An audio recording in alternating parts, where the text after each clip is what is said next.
जिंदगी की राह में कहीं खो गया है इंसान। मंजिल मिल जाएगी, जरा खुद को तो पहचान। हौसलों को कर बुलंद, पूरे होंगे अरमान।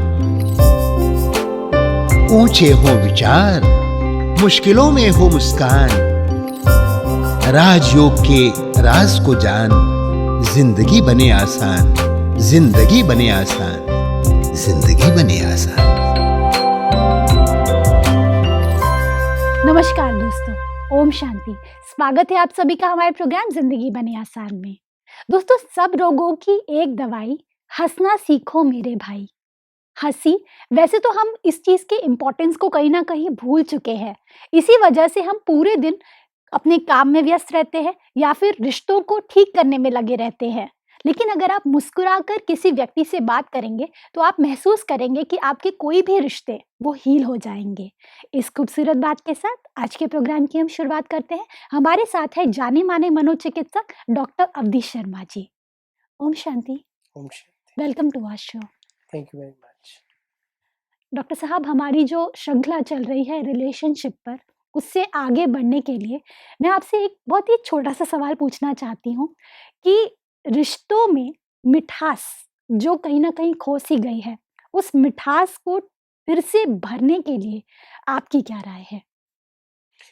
देखिए, सबसे पहले तो इंटेंशन होनी चाहिए उसको ठीक करने की। जी। कई बार हम कंडीशनली ठीक चाहते हैं, जब मुझे किसी से ज़रूरत हो तो ठीक रहे, बाकी टाइम उसमें मैं समय देना नहीं चाहता हूँ और चीज़ें बहुत है मेरी जिंदगी। ट्रू। दूसरी एक चीज़ कई बार आ जाती है कि हम अंदर से अच्छा नहीं महसूस कर रहे होते और रिश्तों में जितनी ज़रूरत है उस कारण से दे नहीं पाते। करेक्ट। अगर मेरे जीवन में कई तरह के और दुख दर्द चल रहे हैं, परेशानियाँ चल रही हैं, तो मुझे रिश्तों में इन्वेस्ट करना बहुत छोटी चीज़ लगती है।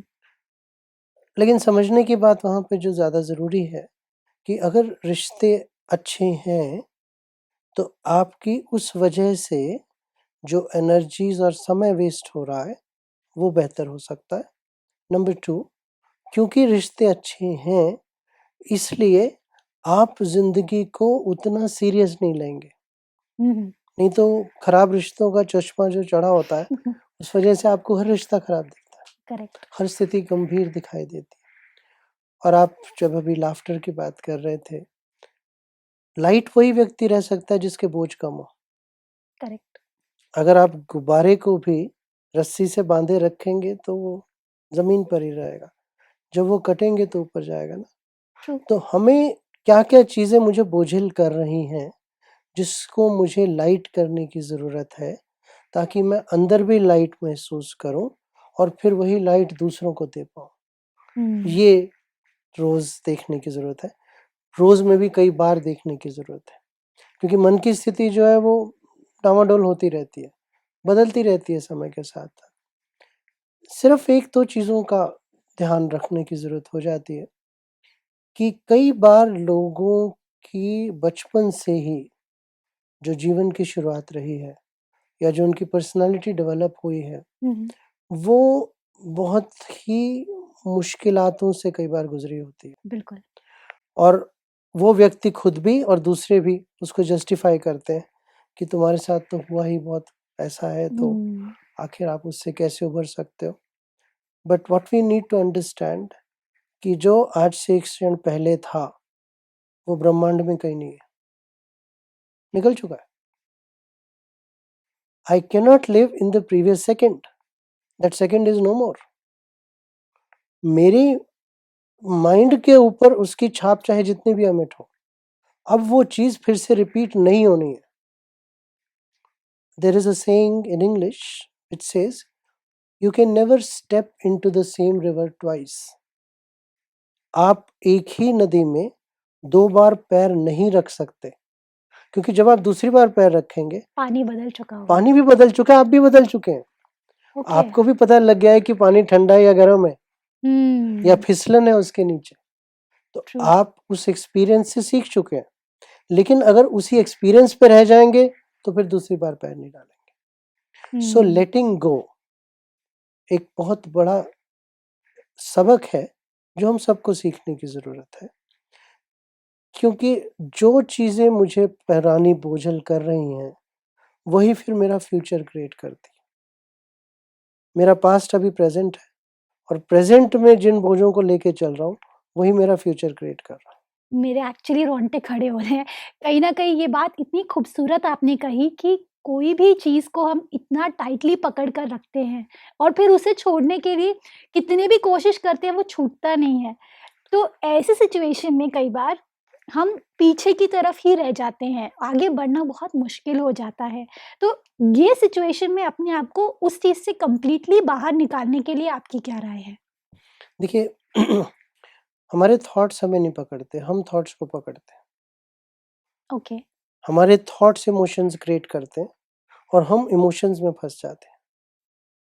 Okay. So actually when you realise कि ये जो एक क्रम है, एक्चुअली थॉट से भी पहले की एक मन की स्थिति है, जिसे हम वृत्ति कहते हैं, इंटेंशन, वृत्ति, वृत्ति, ओके। इंटेंशन। कहीं न कहीं मेरे मनसपटल पे एक थॉट आने से पहले वो चीज़ करने की इच्छा उत्पन्न होती है। फिर थॉट आता है कि मुझे अब ये करना है। चाहे वो उदास होना भी? उदास होना एक डिफ़ॉल्ट मोड है कंप्यूटर का। ओके, स्क्रीन सेवर जैसे होते हैं कंप्यूटर में, ज़्यादा ना चलाएँ तो वो स्क्रीन सेवर आ जाता है। करेक्ट। तो पहले कई बार हम उदास हुए, तो जब हम अपने पे ध्यान नहीं देते उससे बाहर निकलने का, तो वो उदासी का स्क्रीन सेवर आ जाता है। कई बार वो रिलेशनशिप्स जो बहुत ज़्यादा स्ट्रेन क्रिएट कर रहे हैं, उनके बारे में सोचते ही हम उदास हो जाते हैं। हुँ। तो क्या आप ये कहना चाह रहे हैं कि वो भी एक स्क्रीन सेवर के समान है? हमने उसे अपना स्क्रीन सेवर बना लिया। एक्चुअली पुरानी चीज़ों को बदलने के लिए पहली चीज़ उनको पकड़े रखना बिल्कुल ज़रूरी नहीं है, अच्छा। रादर काउंटर प्रोडक्टिव है। दूसरी बात, अगर आप उस थॉट से भी कुश्ती कर रहे हैं, हुँ, फँसे तो आप उसी में हैं ना। चाहे उसे पसंद कर रहे हैं, चाहे उसे धक्का मारना चाहते हैं, फँसे तो उसी में हैं। ट्रू। तो अगर हम उससे आगे बढ़ना चाहते हैं, तो हमें उस थॉट को छोड़ देना है, पर सिर्फ़ छोड़ देने से बात नहीं बनती। क्योंकि माइंड जो है उसको कोई ना कोई एंकर चाहिए हर समय। हुँ, हुँ। तो उसको नए किसी चीज़ में हमें डायरेक्शन देनी पड़ती है। Okay, intention, thought, thought emotion, emotion action, action memories, okay. Memories personality, ये एक क्रम है। और इंटेंशन जो आप ये बात कर रहे हैं, ये हमने अभी तक कभी सुना नहीं है। प्रैक्टिकली हमारी ऑडियंस के लिए भी ये बहुत नई बात है।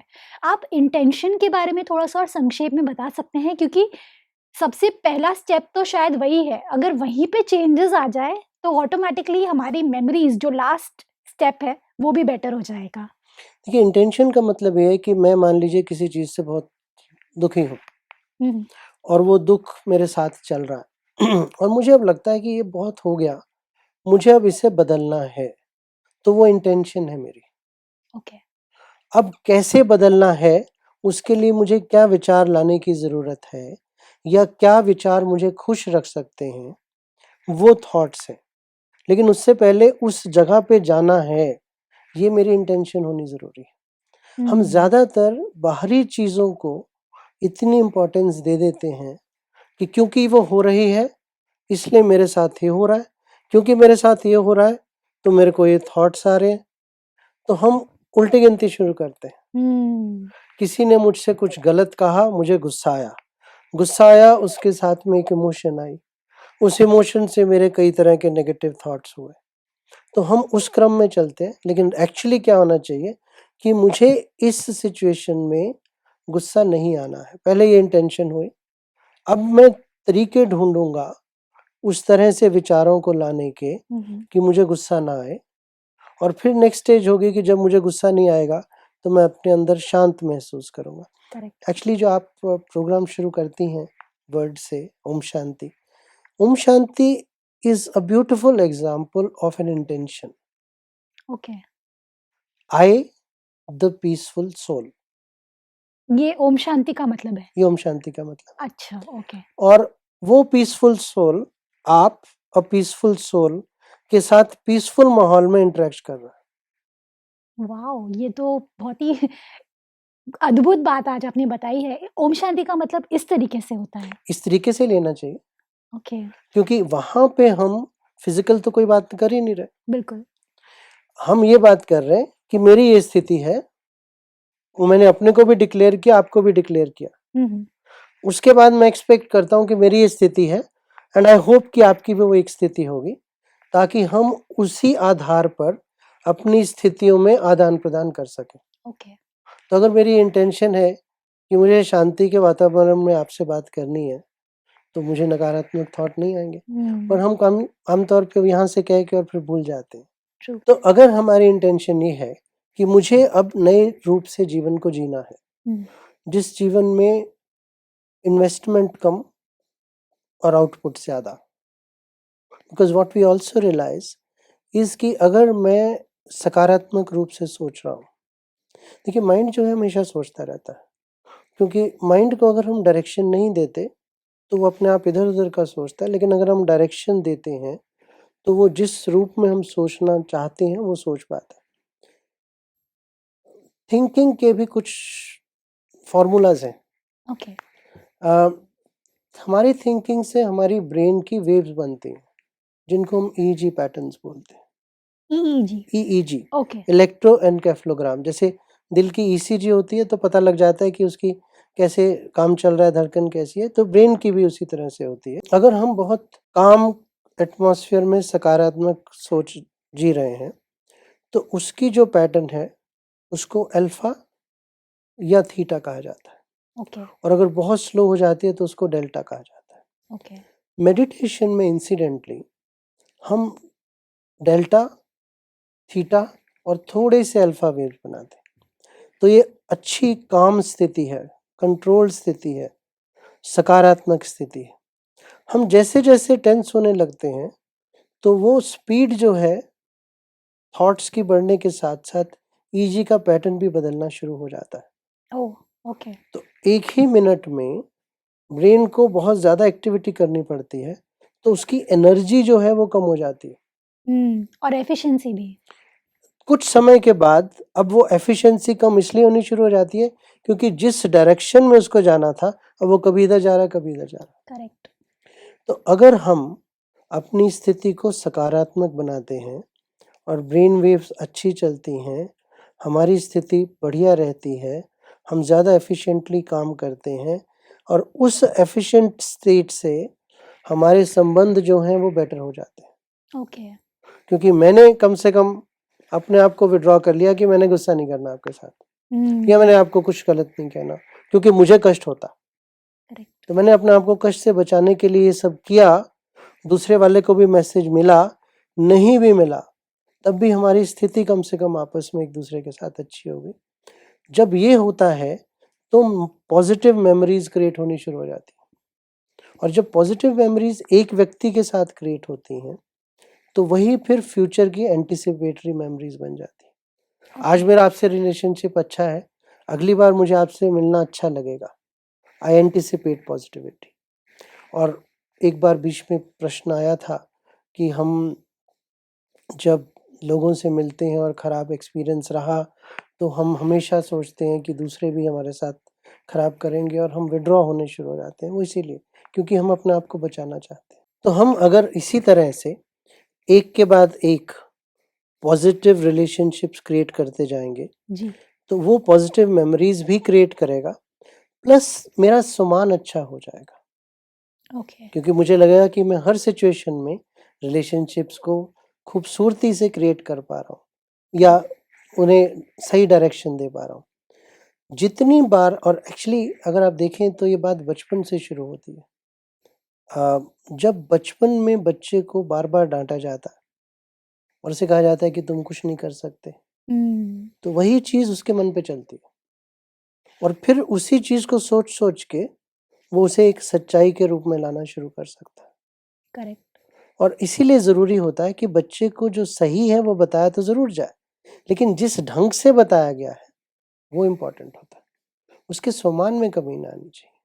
करेक्ट। उसे ये नहीं लगना चाहिए कि वो सक्षम नहीं है, हुँ, क्योंकि वही बचपन की चीज़ें जो हैं वो धीरे धीरे बड़े होके नेगेटिव मेमोरीज और नेगेटिव पर्सनैलिटी बनती है। तो अगर वहाँ पे हम अपने संबंधों को इस रूप में देख के कि ये मेरे लिए हर बार एक मौका है अपने आप को सही रूप से व्यक्त करने का, प्लस अपनी मेमोरीज को ठीक करने का। अगर आप कोई मैकेनिक को लेके आएंगे कंप्यूटर को ठीक करने के लिए, और इतने अच्छे कंप्यूटर के लिए तो शायद कितना पैसा लेगा, करेक्ट। और हमारे अंदर खुद ही वो मैकेनिज्म है। हम खुद ही चाहें तो अपनी मेमोरीज को थोड़ा सा सकारात्मक डायरेक्शन देके उनको ठीक कर सकते हैं। ट्रू। और मेमोरीज को ठीक करने का और फ्यूचर में बेटर मेमोरीज क्रिएट करने का सबसे अच्छा साधन है सकारात्मक रिश्ते। बहुत अच्छा। आज हमारे पास कुछ ऑडियंस क्वेश्चंस हैं जिनके जवाब हम आपसे एक्सपेक्ट कर रहे हैं। जरूर। एक भाई ने अपना खुद का बिजनेस चालू किया, अच्छा चल रहा है, बहुत अच्छा चल रहा है, खुश है, लेकिन वो ऐसे दुखी है कि अगले साल वो बिजनेस चलेगा कि नहीं, तो इसके बारे में वो मूंझता रहता है। तो उसका क्या सोल्यूशन? माता पिता अपने बच्चों को, सभी बच्चों को समान रूप से संस्कार और उनका पालन पोषण करती है, किंतु वही बच्चे में, उन्हीं बच्चों में से एक बच्चा संस्कारी होता है और दूसरा बच्चा अपने माँ बाप का सहारा नहीं बनता है। ऐसा क्यों? फिर दुनिया वाले कहते हैं कि माँ बाप ने इसका पालन पोषण, उसे संस्कार अच्छे नहीं दिए, ये माँ बाप को ही सुनना पड़ता है। डॉक्टर साहब, हमारी ऑडियंस का ये क्वेश्चन है कि बिजनेस बहुत अच्छा चल रहा है, सब कुछ ठीक है, लेकिन फिर भी अगले साल चलेगा या नहीं चलेगा, इस भय के चक्कर में वो मूंझते रहते हैं। कल शाम को आप 7 बजे कितने बजे कहीं होंगी, कहाँ होंगी, पता है आपको? नहीं। आज से 6 दिन बाद हम क्या खाना खाएंगे, पता है हमको? नहीं, आज से 4 दिन बाद हम क्या कपड़े डालेंगे, पता है? पर मैं प्लान तो कर सकती हूँ ना उस चीज़ आप को। प्लान कर सकती हैं, लेकिन एक्सपेरिमेंट कीजिएगा कभी। और ये हम कई अपने क्लाइंट्स को कहते हैं कि हमारे बेस्ट इंटेंशंस होने के बावजूद एंड इंसिडेंटली ये जो तीनों चीज़ें कि आप कहाँ होंगे, क्या कपड़े डालेंगे, क्या खाना खाएंगे, वो ऑलमोस्ट एंटायरली अगर आप चाहें तो आपके अपने हाथ में है। करेक्ट। लेकिन हम कई बार लोगों को एनकरेज करते हैं कि अच्छा आज एक आंसर लिख दो, उसके बाद उसको साइड पे रख देना, 2 हफ्ते बाद देखना कि क्या वो हुआ, एंड वी फाइंड कि नहीं हुआ। कारण ये है कि बहुत सारे एक्सटर्नल सर्कमस्टांसेस भी हैं, और आज जो हमारी डिसीजंस हैं वो कल परसों चौथ बदलती रहती हैं। आज से 1 साल बाद इनका बिजनेस कैसा चलेगा नहीं पता, लेकिन अगर उसके बारे में सोच के इतनी एनर्जी वेस्ट नहीं करेंगे तो उसका अच्छा चलने के चांसेस ज़्यादा हैं। साथ ही साथ वो जब फ्यूचर देखते हैं तो फियर इसीलिए आता है क्योंकि वो शायद नेगेटिव सोच रहे हैं कि शायद नहीं चले मेरा, तभी तो फियर आता है। अगर वो 1 साल बाद को अगर इस तरीके से लें कि मेरा जो बिजनेस है वो अच्छा चलेगा, तो ऑटोमेटिकली फियर तो आएगा ही नहीं। देखिए, या तो ये कि अच्छा चलेगा, या ये कि मैं अपनी तरफ से जो भी बेस्ट है उन सर्कमस्टांसेस में वो करूँगा। ओके। इसके ऊपर हमारा ज़्यादा कंट्रोल है। जब हम अच्छे या बुरे के चक्कर में फंस जाते हैं तो हम उसके बारे में बहुत ज़्यादा एनर्जी देना शुरू कर देते हैं। करेक्ट। और अभी वो इवेंट हुआ नहीं है, लेकिन हम उसके बारे में इतना सोच चुके हैं कि हम उसमें जो पॉसिबिलिटीज़ हैं उनको भी मिस कर जाते हैं। Correct. If you are being in the present at all points of time, तो अब में जो शक्ति है उसको पूरी आप निचोड़ सकते हैं। करेक्ट। और अगर आप अब के साथ साथ फ्यूचर में भी फंसे हैं तो अब में उतना अच्छा नहीं कर सकते। अगर हम जब बात कर रहे हैं और मैं ये सोचूं कि आपके अगले एपिसोड के चौथे क्वेश्चन में मैंने क्या आंसर देना है तो अभी नहीं कर पाऊंगा। ट्रू। तो इसीलिए ट्रिक ये है कि अभी मेरे में जो सक्षमता है और जो बाहरी सर्कमस्टांसेस हैं उनको मैं कैसे बेस्ट कर पाऊँ। अगर किसी वजह से कोई दिक्कत आए भी तो ये समझूं कि क्या मैंने अपना बेस्ट दिया, अंडर द सर्कमस्टांसेस पूरी एनर्जी के साथ दिया, chances are it will be good. और अगर नहीं होगा तो आपको ये भी पता लग जाएगा कि क्यों नहीं हो रहा और उसको आपने ठीक कैसे करना है। या अगर सर्कमस्टांसेस पूरी दुनिया के साथ खराब हैं, अगर सब जगह सूखा है तो उस घर में भी सूखा होगा, लेकिन उस सूखे के साथ डील कैसे कर सकें, उसमें आपकी सक्षमता ज़्यादा होगी अगर आपने अपनी एनर्जीज़ को वेस्ट नहीं किया। करेक्ट। अनफॉर्चुनेटली हम बहुत ज़्यादा पास्ट में, बहुत ज़्यादा फ्यूचर में इतना फंसे रहते हैं कि जो प्रेजेंट मोमेंट है उसका हम पूरा सही फ़ायदा उठा नहीं पाते। So true. डॉक्टर साहब, दूसरा सवाल ये है कि दो बच्चों को एक ही तरह की परवरिश मिलती है, लेकिन फिर भी एक बच्चे के संस्कार उतने अच्छे नहीं होते जितने कि दूसरे के होते हैं, और ऐसे में बाहर वाले जो व्यक्ति होते हैं वो ये कहते हैं कि आपके संस्कार अच्छे नहीं दिए आपने, इस वजह से आपका बच्चा सही नहीं है। ये किस हद तक सही है, और अगर गलत है तो इस चीज़ का रियल कारण क्या है? देखिए, पहली चीज़ तो जो हम कई बार बच्चों को सोचते हैं कि वो एक मिट्टी का ढेला है, उसको हम जैसे चाहें उसको अपने हिसाब से बना सकते हैं, घड़ा बना लें, सुराही बना लें, स्कल्पचर बना लें। हर बच्चा अपने साथ अपनी जेनेटिक मेकअप, अपनी पर्सनैलिटी और अपने संस्कार लेके आता है। ओके। उसको हम बढ़ावा दे सकते हैं, उसकी जो पॉजिटिव चीज़ें हैं उनको उभार सकते हैं। लेकिन अगर ये हम सोचें कि हम पूरी तरह से उसको अपने हिसाब से चला पाएंगे, अपनी वैल्यूज़ दे पाएंगे, ऐसा नहीं होता। प्लस जब बच्चा 3-3.5 साल का होता है तो वो स्कूल के अंदर भी जाता है, दूसरे बच्चों से भी मिलता है। एंड ये भी देखा गया है कि जब दो बच्चे अलग अलग समय पर एक फैमिली में पैदा होते हैं जी। तो उस समय फैमिली के सर्कमस्टांसेस भी थोड़े से बदले होते हैं।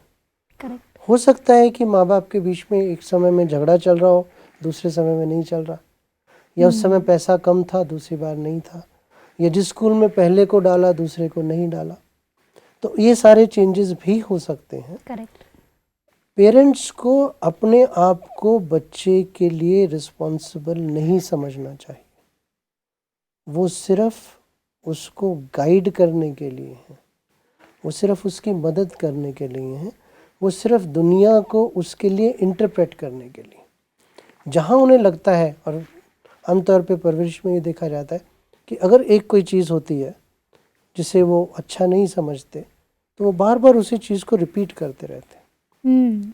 और बच्चे को ख़ास तौर पे अगर आप कोई चीज़ 10 बार बोलोगे तो उसको लगेगा कि वो ज़्यादा इम्पॉर्टेंट है, इसलिए उसके बारे में वो ज़्यादा चलता है। करेक्ट। तो तरीका ये है कि जो चीज़ आपको ठीक नहीं लग रही उसको थोड़ा सा नज़रअंदाज कर दें, और जो पॉजिटिव चीज़ें हैं उनको बढ़ावा दें। हम आमतौर पे नेगेटिव के बारे में इतनी बात करते रहते हैं कि पॉजिटिव को भूल जाते हैं। प्लस कई बार ये भी देखने की ज़रूरत पड़ती है कि क्या हमारे आचरण में कोई ऐसा फ़र्क तो नहीं आ गया जिसको देख के बच्चा वो कर रहा है, और वहाँ पे दो बच्चों में भी फ़र्क आ सकता है, क्योंकि दोनों अलग अलग तरह से इंटरप्रेट करेंगे ना उस सिचुएशन को। अलग अलग इंटरप्रेट भी करेंगे, और शायद अलग अलग माहौल भी उस समय होगा। जी। तो हम सोचते हैं कि हम वही थे जो आज से 4 साल पहले थे जब पहला बच्चा पैदा हुआ, शायद हम बदल गए, शायद हम उसको वो संस्कार नहीं दे पा रहे जो पहले को दिए थे। करेक्ट। तो उस चीज़ को चेक करना भी ज़रूरी है। But please also need to understand कि हर पेरेंट अपने बच्चे के लिए चाहता तो अच्छा है, लेकिन बच्चा सिर्फ वही चीज़ें लेगा और वही बड़ा होके बनेगा, ऐसा नहीं होता। हम सिर्फ उसको मोल्ड कर सकते हैं टू अ पॉइंट कि उसमें सही और गलत को समझ पाने की और सही को कर पाने की क्षमता बढ़ जाए, और उसको हम बढ़ावा दे सकते हैं, उसके पॉजिटिव बिहेवियर को धीरे धीरे धीरे धीरे उभार कर, और जो नेगेटिव चीज़ें हैं उसको इशारे से कम करके। डॉक्टर साहब, आज हमने इतनी सारी बातें सीखी, जिसमें मुझे सबसे खूबसूरत बात ये लगी कि अगर हम अपने अंदर में जो पुरानी मेमोरीज हैं उन्हें हमेशा पकड़ कर रखने की जो ये आदत है, इसे कहीं ना कहीं छोड़ने की ज़रूरत है, और साथ ही साथ लेट गो अगर हम करेंगे तो ऑटोमेटिकली हमारे जो फ्यूचर मेमोरीज हैं वो शायद और भी ज़्यादा बेहतर होते जाएंगे। Thank you so much doctor साहब, thank you for coming in this show. Thank you very much. ओम शांति। ओम शांति। दोस्तों, आज हमने क्या सीखा? हमारे जो रिश्ते हैं वो कहीं ना कहीं हम खुद ही क्रिएट करते हैं। हाँ, उनके लिए आपको सबसे पहले तो पुरानी फाइलों को डिलीट करने की ज़रूरत है। उनसे सीखिए ज़रूर, लेकिन उन्हें पकड़ कर मत रखिए, क्योंकि अगर आप उन्हें सदा पकड़ कर रखेंगे तो आप महसूस करेंगे कि आपकी जो आगे के फ्यूचर मेमोरीज है उन पर भी उनका प्रभाव पड़ने लगेगा और फिर आप खुशी को कहीं ना कहीं खो देंगे। इस खूबसूरत बात के साथ आज के प्रोग्राम को एंड करते हैं। कल आपसे फिर मिलेंगे आपके ही शो में जिंदगी बने आसान। ओम शांति। अधिक जानकारी के लिए संपर्क करें जिंदगी बने आसान, Brahma Kumaris Godlywood studio, Shantivan, Abu road. Call 80949134887।